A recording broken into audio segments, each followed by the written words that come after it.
buku ke-1 atau buku ke-2 itu tidak perlu dibaca. Yang penting itu adalah buku ke-1 karena dasarnya di situ, filosofisnya di situ, misi visi semua ada di dalam buku ke-1 KUHP.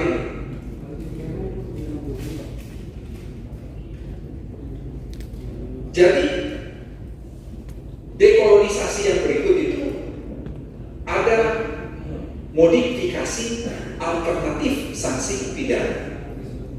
Modifikasi alternatif sanksi pidana itu Bapak Ibu, kalau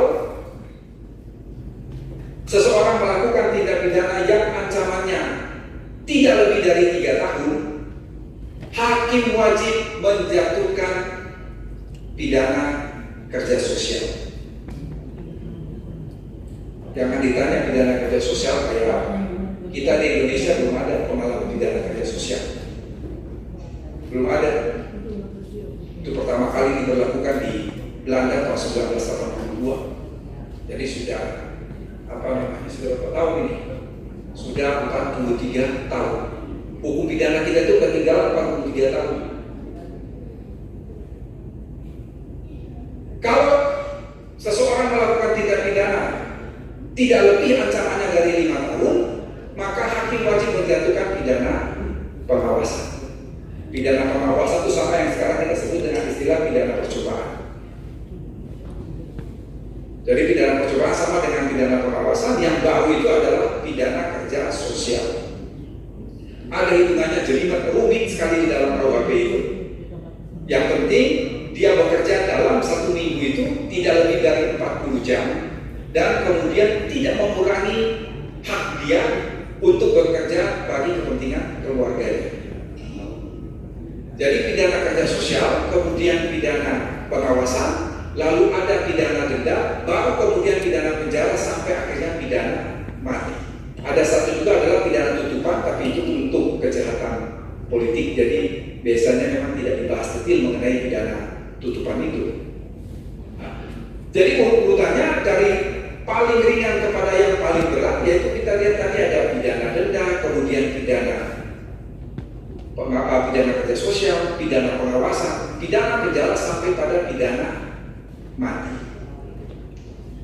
Mengapa pidana penjara ini satu sedapat mungkin dihindari, dan yang kedua, hakim tidak menjatuhkan pidana penjara dalam waktu singkat. Oleh karena itu, mengapa di dalam KUHP baru itu sudah tidak ada lagi pelanggaran?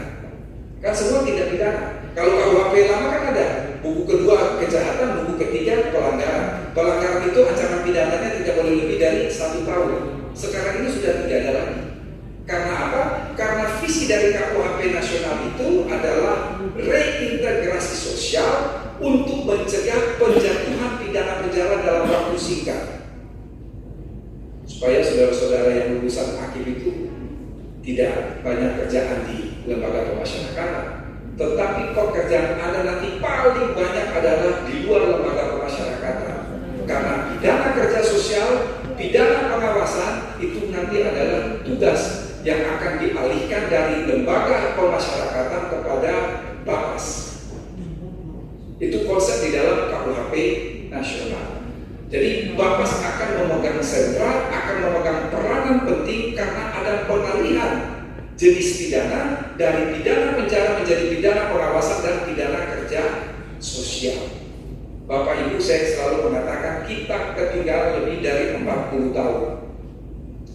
Di Eropa Barat itu penjara banyak sudah berubah fungsi.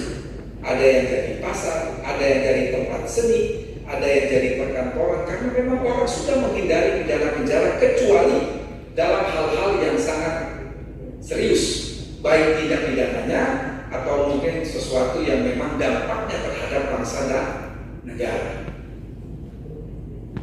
Saya selalu mengatakan itu kita ketinggalan zaman lebih dari 40 tahun. Dan ada modifikasi alternatif pidana di pidana penjara di negara-negara Eropa Barat dan di Amerika Utara yang memang sengaja tidak kita adopsi di dalam KUHP kita. Kalau di Eropa Barat dan negara-negara Amerika Utara, saudara-saudara, itu pidana penjaranya ada modifikasi. Ada yang namanya 1 weekend detention. Weekend detention itu Bapak Ibu, dia masuk penjara jam 00 hari Minggu malam, dia keluar dari penjara hari Jumat malam jam 00. Saat Minggu dia di rumah. Lalu ada yang namanya semi detention. Dia masuk dalam penjara, tapi pagi dia melakukan aktivitas seperti biasa. Sore dari jam 6 sore sampai jam 6 pagi dia tidur di penjara. Nah, itu sengaja tidak kita adopsi ya, karena cukup sulit untuk pengawasannya. Jadi banyak kita sudah ketinggalan jalan. Itu adalah contoh dari dekolonisasi. Misi ketiga dari KUHP nasional itu adalah yang kita sebut dengan istilah konsolidasi. Apa maksudnya konsolidasi Bapak Ibu? Tadinya kita punya KUHP buatan Belanda yang kita kodifikasikan dalam suatu kitab undang-undang. Pasca Perang Dunia Kedua, Bapak Ibu, sesungguhnya yang terjadi itu adalah dekodifikasi. Apa maksudnya dekodifikasi?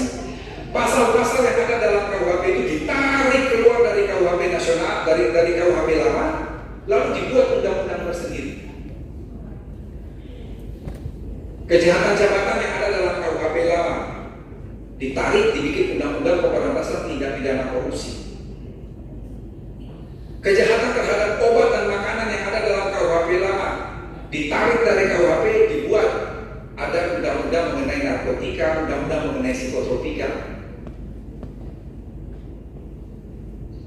Pembajakan pesawat udara yang ada dalam pasal 478A sampai 478R di dalam kitab undang-undang hukum pidana ditarik keluar dari KUHP, dibuat undang-undang penerbangan, undang-undang nomor 1 tahun 2009. Itu namanya adalah dekodifikasi. Pembentuk undang-undang, pemerintah dan DPR memilih politik hukumnya itu adalah rekodifikasi. Dalam konteks konsolidasi, apa artinya rekodifikasi? Dia menghimpun kembali berbagai ketentuan pidana yang berserakan di luar KUHP itu, dimasukkan ke dalam rumah besar yang namanya kitab undang-undang hukum pidana. Ini dia inline dengan misi yang keempat, yaitu harmonisasi. Apa maksudnya harmonisasi? Dia melihat berbagai ketentuan undang-undang yang berada di luar KUHP yang berisi sanksi pidana itu diharmoniskan dengan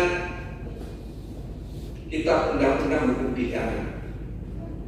Pekerjaan terberat yang sekarang sedang dihadapi oleh Direktorat Jenderal Perundang-undangan adalah amanat pasal 613 kitab undang-undang hukum pidana baru.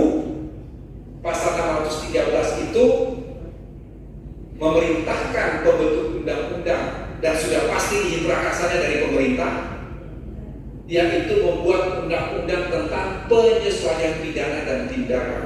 Apa maksudnya undang-undang penyesuaian pidana? Dia harus melihat betul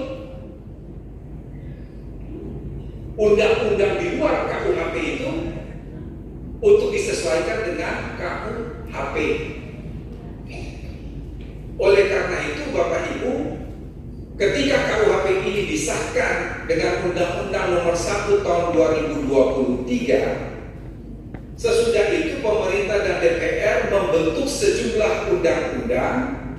Karena waktu itu saya masih menjabat sebagai Wakil Menteri Hukum dan HAM, itu kita mengawal terus, kita mengawal betul, jangan sampai undang-undang yang dibentuk pasca KUHP nasional dia bergeser dari bab-bab yang ada di dalam KUHP baru itu.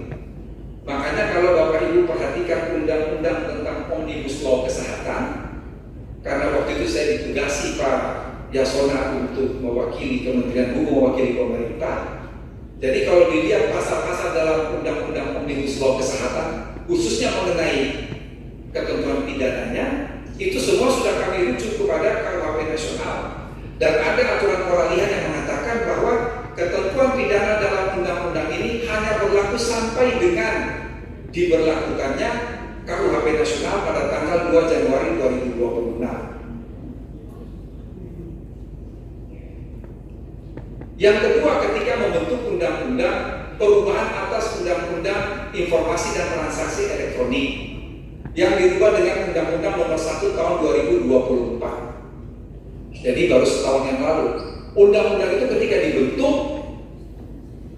ketentuan pidananya kami merujuk semua kepada KUHP. Merujuk kepada KUHP, makanya ketentuan pidananya di dalam aturan peralihan dikatakan dia hanya berlaku sampai dengan berlakunya KUHP nasional pada tanggal 2 Januari 2020. Nah, itu yang namanya harmonisasi. Jadi kita menjaga betul ketentuan perundang-undangan di luar KUHP, khususnya undang-undang, untuk tidak melanggar prinsip-prinsip, tidak melanggar asas-asas, tidak melanggar ketentuan-ketentuan umum yang ada dalam KUHP. Celakanya waktu bikin perubahan undang-undang imigrasi, karena saya sudah menjaga menteri hukum lagi, tidak ada yang menjaga. Jadi ada ketentuan yang amburadul di dalam undang-undang imigrasi yang baru disempurnakan ini, yang masih mengenal pelanggaran. Padahal pelanggaran itu dalam KUHP sudah tidak ada lagi makhluk yang namanya pelanggaran. Lalu ada pidana kurungan, apa yang dikurung? Kurungan ayat. Karena tidak mengikuti KUHP nasional. Saya sudah tidak lagi sebagai wakil menteri, tidak bisa lagi mengontrol. Nah, saya sudah sampaikan ini kepada Badan Keahlian DPR untuk hati-hati menyusun berbagai undang-undang di dalam KUHP, di dalam berbagai undang-undang di luar KUHP itu. Kalau memuat ketentuan pidana, rujuklah kepada KUHP. Karena ada perintah di dalam KUHP nasional itu pasal 613, undang-undang tentang penyesuaian pidana dan tindakan. Itu namanya konsolidasi, harmonisasi. Yang terakhir Bapak Ibu, misi dari KUHP nasional itu adalah modernisasi. Modernisasi itu artinya dia up to date. Dia melaksanakan fungsi hukum yang keempat, yaitu fungsi adaptatif. Hukum itu harus senantiasa disesuaikan dengan perkembangan zaman. Jadi kita modernisasi. Makanya ada kejahatan cyber, berbagai tindak pidana yang ada dalam buku 2 itu sudah kita sesuaikan dengan perkembangan kemajuan dan teknologi. Kembali kepada buku ke-1, itu ada tentang tindak pidana. Tindak pidana itu ketentuan-ketentuan umum ya, tentang perbuatan pidana. Kemudian ada tentang pertanggungjawaban pidana. Lalu kemudian berkaitan juga dengan pidana dan pemidanaan, serta gugurnya atau hapusnya kewenangan penuntutan pidana. Itu sudah 4 bab. Lalu bab ke-5 itu tentang pengertian istilah, dan yang ke-6 bab 6 itu tentang yang berkaitan dengan ketentuan penutup, tapi pada bab 1 yang memberikan guidance terhadap bagaimana keberlakuan KUHP nasional itu sendiri dan keberlakuan berbagai ketentuan pidana di luar KUHP. Bapak Ibu, saya kira saya berbicara sudah 55 menit, sudah cukup untuk memahami KUHP nasional. Lebih baik kita banyak tanya jawab, malu bertanya sesat di jalan. Jadi saya cukupkan sampai di sini.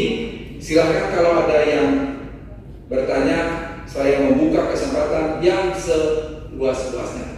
Kurang lebihnya saya mohon maaf. Bila terjadi, wassalamualaikum warahmatullahi wabarakatuh. Shalom, om, santi, santi, om.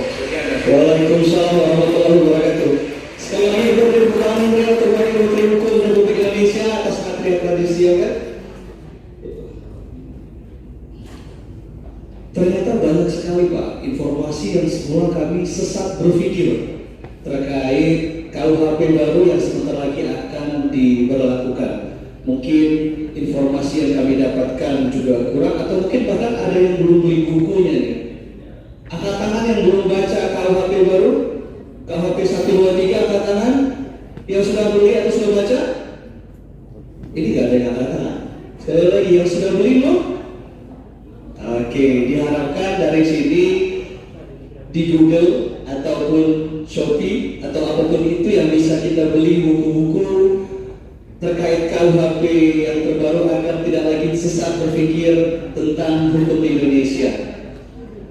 Memasuki sesi tanya jawab, perkenalkan saya Sofi Ahyar pada hari ini akan memandu Bapak Ibu untuk berdiskusi terkait hal-hal yang mungkin masih ragu atau masih menjadi pertanyaan terhadap penegakan hukum di Indonesia dengan paradigma modern KUHP baru ini. Dan mengingat pentingnya materi ini, mari kita sepakati bahwa kita akan mengikuti dengan aktif, partisipatif, dan bertanggung jawab.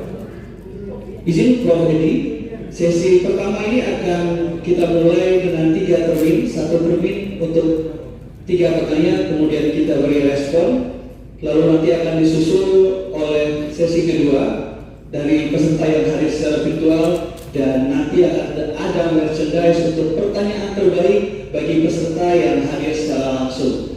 Langsung saja Prof, kita mulai dengan sesi pertama, termin pertama bagi peserta yang ingin menanya. Silakan mengatakan. Ya, silakan Bapak berbaju kuning, mikrofon untuk dapat diantarkan.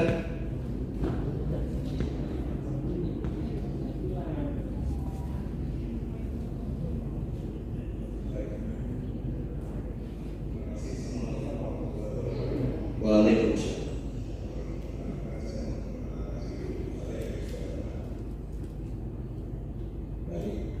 Tadi Pak Profesor Oto Hasibuan. Terima kasih Prof. Pak, langsung saja saya sampaikan bahwa dengan berlakunya KUHP baru dalam pemahaman saya, bukan saja tentang perubahan paradigma seperti yang dijelaskan tadi itu, tetapi barangkali juga terkait dengan perubahan rumusan unsur pasal dan jumlah tuntutan pidana yang nanti akan digunakan oleh rekan kami yang belakang, Pak JPU ya, Jaksa Penuntut Umum. Kemudian akan dinarasikan di dalam pertimbangan hukum oleh majelis hakim. Nah, saya akan meminta nasihat dari Prof. Umar Heres, khususnya untuk kepentingan pembelaan oleh advokat. Apa yang harus disiapkan oleh advokat dalam proses pembelaan? Apabila terjadi proses peradilan ini di masa berlakunya KUHP lama, kemudian diputus, kemudian ada upaya lanjutan, upaya hukum lanjutan, apakah banding, kasasi, dan sebagainya, terkait dengan berlakunya azas yang kita sebut dengan azas favorabilitas, atau dalam hal terjadi perubahan undang-undang maka digunakan undang-undang yang lebih menguntungkan bagi si terpidana. Proses pidananya sudah berjalan pada saat sebelum berlakunya undang-undang, kemudian diputus, kemudian ada upaya hukum, apakah banding atau kasasi, di dalam menarasikan pembelaan-pembelaan yang tentu saja akan merubah paradigma. Advokat juga harus menyesuaikan dengan berlakunya undang-undang yang baru. Demikian yang saya sampaikan. Terima kasih. Wabillahi taufiq wal hidayah. Assalamualaikum warahmatullahi wabarakatuh. Waalaikumsalam warahmatullahi wabarakatuh.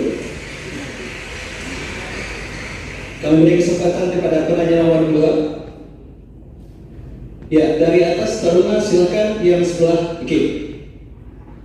Dapat turun ke bawah sebentar sedikit.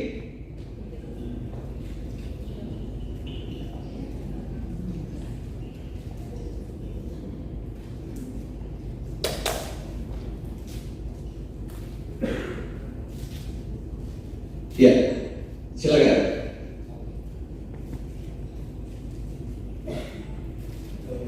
Terima kasih atas kesempatannya. Saya memperkenalkan diri, Taruna Utama, Andika Derja, DP 2021, 323 Prodi Hukum Keimigrasian.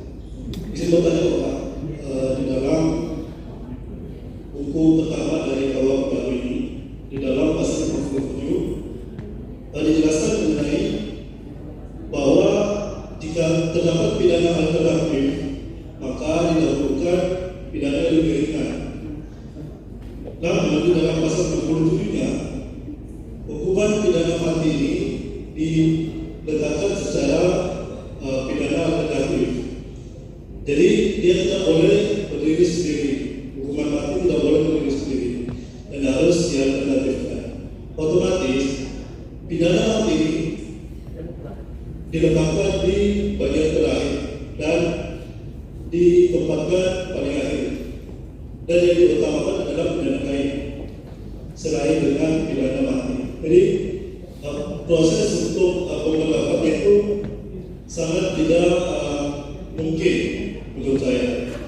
Bagaimana menurut Bapak terkait dengan penjelasan pasal 57 dan pasal 67? Terima kasih Bapak. Ya, terima kasih. Untuk penanya terakhir sesi pertama, termin pertama ya, silakan Bapak di depan. Terima kasih. Assalamualaikum warahmatullahi wabarakatuh. Saya Aji Wibowo, mewakili kehadiran di tempat ini, mewakili Rektor Universitas Trisakti. Sebelumnya mohon maaf kalau pertanyaan saya ini mungkin klasik, Prof. Edi, kami mohon pencerahannya. Apakah benar apabila dikatakan bahwa pasal 2 ayat 1 yang berisi bahwa sekalipun tidak diatur dalam peraturan ini, maka seseorang tetap bisa dihukum atas hukum yang hidup di masyarakat. Saat ini ada sekitar 500 kabupaten kota. Apakah itu bisa diartikan dengan adanya 500 hukum yang berlaku dalam masyarakat? Kemudian buat yang belajar filsafat hukum, seringkali hukum yang hidup dalam masyarakat itu bukanlah hukum adat, tapi lebih pada living law, tetapi seringkali diartikan bahwa hukum pidana adat. Walaupun agak sulit memang untuk menjelaskan hukum yang hidup dalam masyarakat, tapi bukan hukum adat. Itu yang pertama. Yang kedua, maaf kalau pertanyaan tadi terlalu sederhana karena background kami hukum internasional. Pertanyaan kedua adalah mengapa sampai hari ini sepertinya belum terlalu mendapat perhatian pengaturan mengenai war crime dan agresi dalam sistem hukum nasional kita, sehingga ketentuan mengenai hak asasi manusia dalam KUHP yang baru dengan judul tindak pidana berat hak asasi manusia hanya mengatur mengenai genosida dan kejahatan terhadap manusia. Terima kasih Prof. Edi. Assalamualaikum warahmatullahi wabarakatuh. Waalaikumsalam warahmatullahi wabarakatuh. Terima kasih. Baik, kita berikan lagi kesempatan untuk 2 pertanyaan. Silakan. Taruna di atas, kita kasih jatah sebagai generasi muda untuk dapat lebih banyak bertanya. Yang perempuan, ya kok rame banget. Silakan.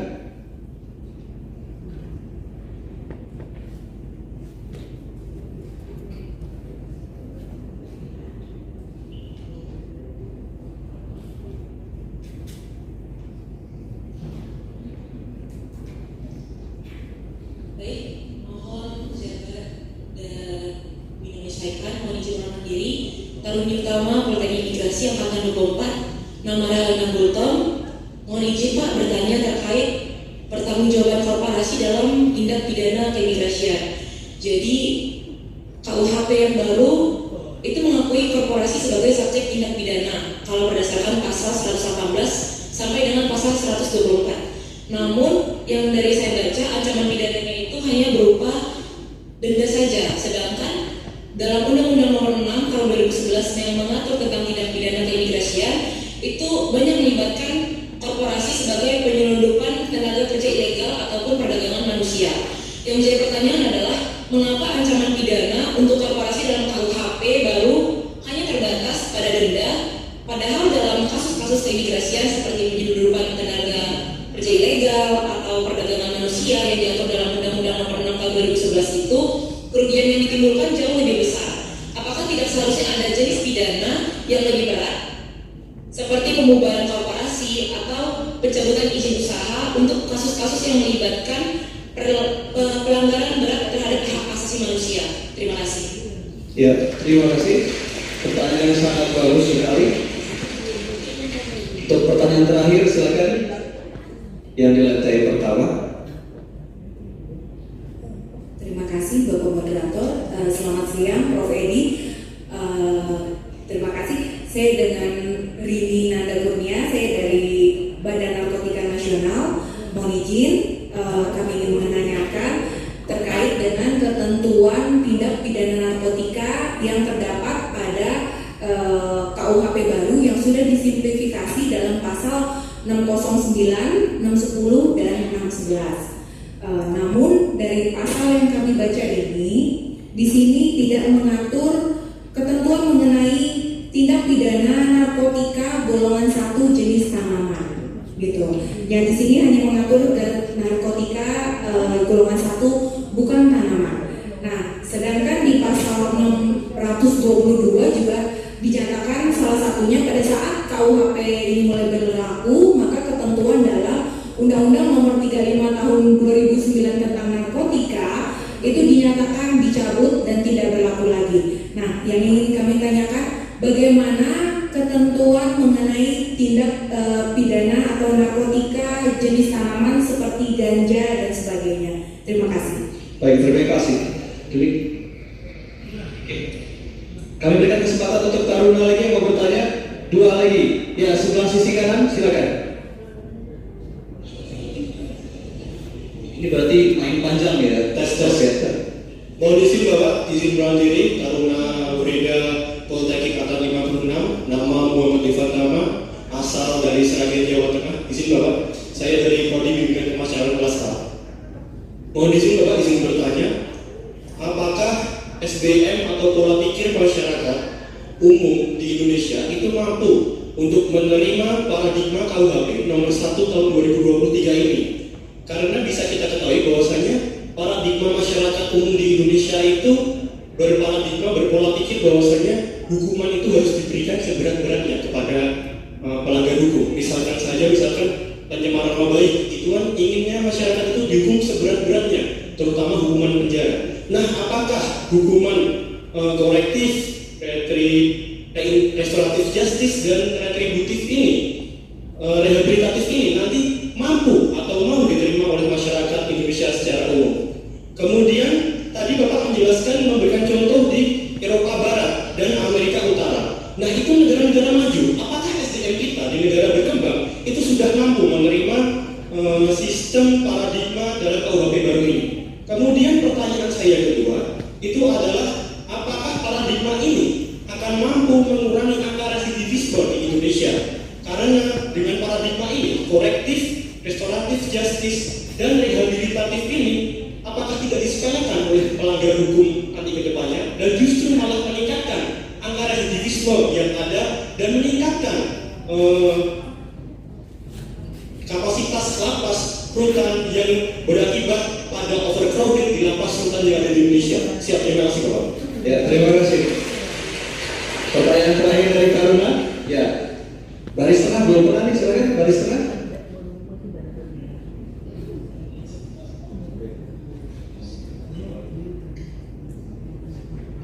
Ya, secara singkat. Selamat siang, mohon pejabat menyesuaikan. Mohon izin memperkenalkan diri. Taruni Utama, Politeknik Imigrasi, nama Abelia Manalu, Program Studi Hukum Keimigrasian. Mohon izin bertanya Bapak, mengenai pasal kontroversi yaitu dapat dikuranginya hukuman yang diberikan, yaitu hukuman mati menjadi hukuman seumur hidup apabila terpidana berkelakuan baik selama pidana penjara 10 tahun.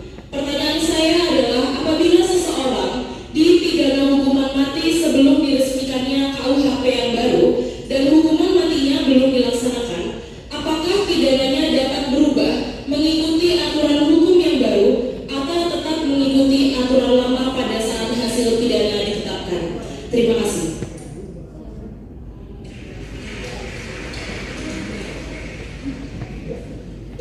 Ya, makasih. Ada berapa penanya tadi? 7 ya. Tapi pertanyaannya beranak pinak. Oke, yang pertama Bapak lawyer ya.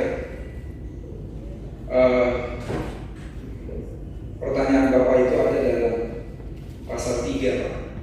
Pasal 3 KUHP itu yang kita kenal dengan istilah lex favoreo. Artinya jika terjadi perubahan perundang-undangan maka harus ditegakkan aturan yang lebih ringan. Ini sangat luas. Kalau saya tidak salah pasal itu ada 7 ayat. Jadi lex favoreo ini dia berlaku universal dalam pengertian dia bisa berlaku terhadap terlapor, juga terhadap terperiksa, bisa juga terhadap tersangka, bisa juga terhadap terdakwa, bisa terhadap terpidana, bahkan sampai ketika dia menjalani sebagai seorang narapidana. Karena itu ketentuan mengenai lex favoreo, saya kasih contoh konkret saja. Misalnya saya mencuri, dijatuhi pidana 5 tahun penjara. Artinya itu kan hukumannya maksimal 5 tahun penjara. Setelah saya mendekam di dalam penjara 2 tahun, tiba-tiba putusan itu sudah inkrah. Saya terima 5 tahun penjara. Saya baru mendekam di penjara 2 tahun. Tiba-tiba